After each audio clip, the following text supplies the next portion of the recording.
বাঙালি গায়িকাকে জড়িয়ে ধরে আদর করলেন শাহরুখ। শাহরুখ খানের হাতের পরশে স্বপ্ন সত্যি হলো শ্রেয়ার। তারকার সঙ্গে ছবি তোলার ইচ্ছে ছিল, পেলেন আদরও। রাজস্থানের রাজকীয় সন্ধ্যা, চারপাশে আলো ঝলমলে আয়োজন, আর তার মধ্যেই এক আবেগ ঘন মুহূর্ত ধরা পড়ল ক্যামেরা। বলিউডের বাদশাহ শাহরুখ খান আর সুরের জাদুকরী কণ্ঠের অধিকারিণী শ্রেয়া ঘোষাল এক ফ্রেমে ধরা দিলেন তারা। তবে শুধু ছবি তোলাই নয়, মুহূর্তটি হৃদয় ছুঁয়ে গেল বাঙালি গায়িকার।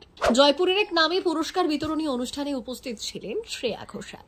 এদিন তিনি লাল কার্পেটে দাঁড়িয়ে ক্যামেরার সামনে পোজ দিচ্ছিলেন, ভক্তদের অনুরোধে ছবি তুলেছিলেন। ঠিক তখনই এলেন শাহরুখ খান। বলিউডের সুপারস্টারকে সামনে দেখেই আবেগ ধরে রাখতে পারলেন না শ্রেয়া।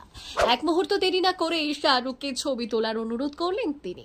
শাহরুখও বিন্দুমাত্র দ্বিধা না করে হাসি মুখে তার অনুরোধ রাখলেন। শ্রেয়ার পাশে দাঁড়িয়ে ক্যামেরার সামনে পোজ দিলেন। সেই মুহূর্তেই ঘটল ম্যাজিক। ছবি তোলার পর শাহরুখ একেবারে বড় দাদার মতো শ্রেয়াকে আপন করে নিলেন। এক হাতে তাকে আলতো করে জড়িয়ে ধরলেন, অন্য হাত রাখলেন শ্রেয়ার মাথায়। স্নেহ ভরা সেই স্পর্শে যেন মুহূর্তেই হারিয়ে গেলেন শ্রেয়া। ভিডিওতে দেখা যাচ্ছে শ্রেয়া মুগ্ধ হয়ে দাঁড়িয়ে, যেন বিশ্বাসই করতে পারছেন না তার চোখের সামনে যা ঘটছে। এমন আবেগঘন মুহূর্ত সোশ্যাল মিডিয়ায় আসতেই ভাইরাল হয়ে যায়। শাহরুখ শুধু একজন তারকাই নন, তিনি একজন সত্যিকারের কিং। কমেন্ট বক্সে এমনই প্রশংসায় ঝরছে। অনেকেই বলছেন এই ছোট্ট ঘটনাই প্রমাণ করে দেয় কেন শাহরুখ এত ভালোবাসার মানুষ। ভক্তদের প্রতি তার আন্তরিকতা, সহকর্মীদের প্রতি শ্রদ্ধা, সব মিলিয়ে তিনি সত্যিকারের বাদশা। আর শ্রেয়ার জন্য এটি নিঃসন্দেহে স্মরণীয় এক মুহূর্ত, যা আজীবন মনে রাখবেন তিনি।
ব্যুরো রিপোর্ট, ভুবন গ্রাম সংবাদ।